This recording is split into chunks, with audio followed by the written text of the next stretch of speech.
जय हिंद साथियों, मैं डॉक्टर संग्राम पाटिल इंग्लैंड से बात कर रहा हूँ।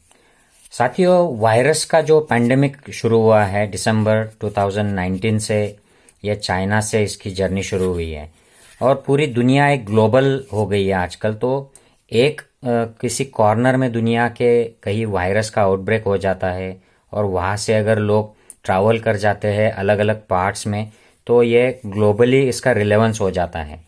जैसे ओरिजिनल जो कोविड-19 का वायरस है, ये पूरी दुनिया में फैल गया, लेकिन वायरस जैसे म्यूटेट होता है अलग अलग पार्ट्स में, तो वो वायरस वहाँ का लोकल वायरस भी और फैल जाता है।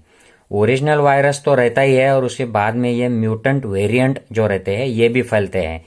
इनमें कुछ ज़्यादा असरदार होते हैं, मतलब ज़्यादा रिस्की होते हैं, ज़्यादा फैलते हैं या ज़्यादा सीरियस डिसीज़ करते हैं, या कुछ कम करते हैं। जो ज़्यादा फैलते हैं और ज़्यादा बीमारी पैदा करते हैं, लोगों की जान लेते हैं, ऐसे वायरसेस को वेरिएंट ऑफ कंसर्न VOC कहा जाता है। तो इनमें अब तक एक यूके में केंट वेरिएंट आया, जिससे भारत में भी केसेस बढ़े थे। यूके में जो सेकंड वेव आया ये बढ़ गया था। ब्राज़ील का वेरिएंट है, साउथ अफ्रीका का वेरिएंट है, अमेरिका के कैलिफोर्निया और अलग अलग पार्ट में वेरिएंट्स आ गए। और अब इंडिया में अक्टूबर से जो वेरिएंट चल रहा है वो है B1.617। ये इंडिया में फैला और ख़ास करके इंडिया में जब ये बड़े बड़े मेले लगे, गैदरिंग्स हुए, इलेक्शन की रैलीज हुई, इसमें से अब पूरी इंडिया में ये फैल गया। लेकिन जैसे इंडियंस बाहर ट्रैवल करने लगे तो वो बाहर भी आ गया। तो अब तक ऐसे पता चला है कि कम से कम 44 कंट्रीज़ में यह फैल गया है, जिसमें सबसे ज़्यादा यूके में इसका फैला हुआ है, यूएस में हुआ है और दुनिया के अलग अलग देशों में हुआ है। और ये जो इंडिया का B1.617 जो वायरस है, इसकी खासियत यह है कि ये ज़्यादा फैलता है। जैसे यूके का केंट वेरिएंट ज़्यादा फैलता है, 60 से 70% ज़्यादा ओरिजिनल वायरस से, वैसे ही उतने ही लेवल तक ये फैलता है, ऐसे अब साइंटिस्ट लोगों का मानना है। तो इसकी वजह से ज़्यादा लोगों को संक्रमण होता है, ज़्यादा लोग बीमार होते हैं, लेकिन अब तक ये नहीं तय हुआ है कि इससे ज़्यादा गंभीर बीमारी होती है क्या। तो ऐसे कुछ इसका पुख्ता सबूत नहीं मिला है।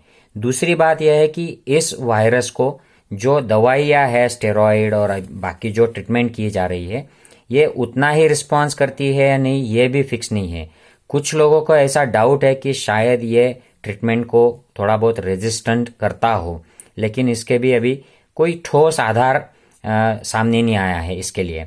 और वैक्सीन के लिए इसकी एफिकेसी, ऐसा डाउट है कि शायद वैक्सीन थोड़ा बहुत कम असरदार हो ये न्यू वेरिएंट के लिए, लेकिन ये कंप्लीट इसका असर ना हो, बिल्कुल भी असर ना हो, ऐसा कोई नहीं मान रहा है। तो वैक्सीन अभी भी इस पर काम कर रहे हैं, इंडियन वेरिएंट पर। तो अब ये बात WHO ने मानी है कि ये वेरिएंट फास्ट फैलता है और ये दुनिया के काफ़ी हिस्सों में ऑलरेडी फैल चुका है। तो उन्होंने अभी कुछ दिन पहले जो प्रेस कॉन्फ्रेंस की थी, उसमें इंडिया में जो वेरिएंट पाया गया था उसको वेरिएंट ऑफ कंसर्न डिक्लेयर किया है। इंग्लैंड में भी पब्लिक हेल्थ इंग्लैंड ने इसको वेरिएंट ऑफ कंसर्न करके डिक्लेयर किया है। इसको अब VOC 21 अप्रैल 02 ऐसे कहा जाता है। तो अब इंग्लैंड में जब सेकंड वेव पूरी तरह से लगभग कंट्रोल हो गई है, यहाँ पर स्कूल काफ़ी दिनों से शुरू है और स्कूल में बच्चों को मास्क लगाना कंपलसरी है, और अब अनलॉकिंग भी शुरू हो गया है इंग्लैंड में। मतलब लोग, मार्केट्स खुल रहे हैं मिड मई से। अब काफ़ी सारे जो फैसिलिटीज़ है वो खुल जाएंगे, इंडोर स्पोर्ट्स कॉम्प्लेक्सेस, होटल्स खुल जाएंगे, रेस्टोरेंट्स खुल जाएंगे 17 मई के बाद में। तो स्कूल में भी बच्चों को मास्क क्लासरूम में लगाना बंद हो जाएगा, ऐसा गवर्नमेंट इंडिकेशन दे रही है।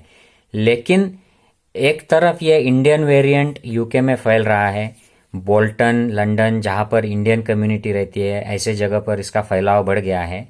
और यहाँ पर इंग्लैंड में इंडियन वेरिएंट के 3 म्यूटेंट पाए गए हैं। तो शुरू में जो ओरिजिनल आया है वह B1617 है, लेकिन B1617.2 और B1617.3 ऐसे 3 म्यूटेंट यहाँ पर पाए गए हैं। और इसमें का जो B1.617.2 है, ये सबसे ज़्यादा पाया गया है। इसके केसेस काफ़ी फास्ट बढ़ गए हैं।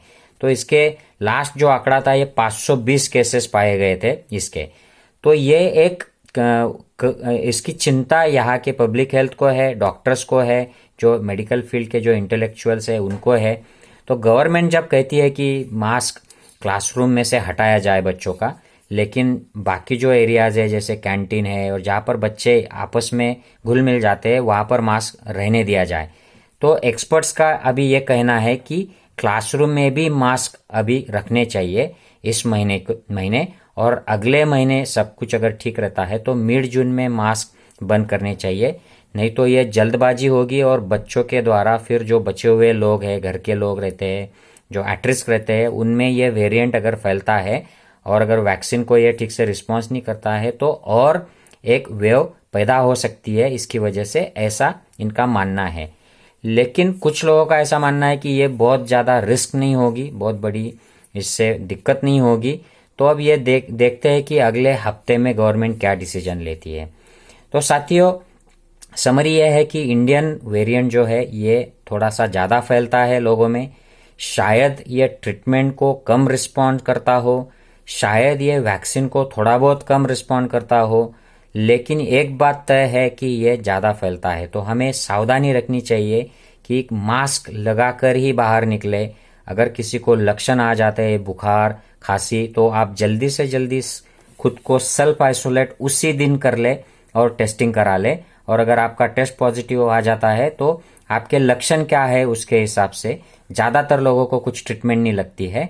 अगर गंभीर लक्षण हो जाते हैं जो 6-7वें दिन के बाद ज़्यादातर लोगों में आते हैं तो आपको स्टेरॉयड, चेस्ट का, छाती का एक्सरे वगैरह लग सकता है। इस तरह की सावधानियां हम बरतें, भीड़ में ना जाए, भीड़ का आयोजन ना करे और एक दूसरे के घर बिल्कुल ना जाए। अगर किसी को मिलना भी पड़े तो आप 6 फीट की दूरी से मिले, मास्क लगाकर मिले, हाथ की जो क्लीनलीनेस है बार बार हाथ धोते रहे या सैनिटाइजर लगाते रहे।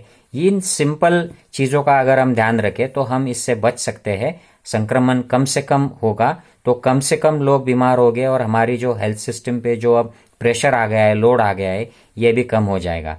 साथियों, मैं आशा करता हूँ कि ये अपडेट आपको अच्छा लगे। ज़्यादा से ज़्यादा लोगों से शेयर कीजिए। जय हिंद साथियों।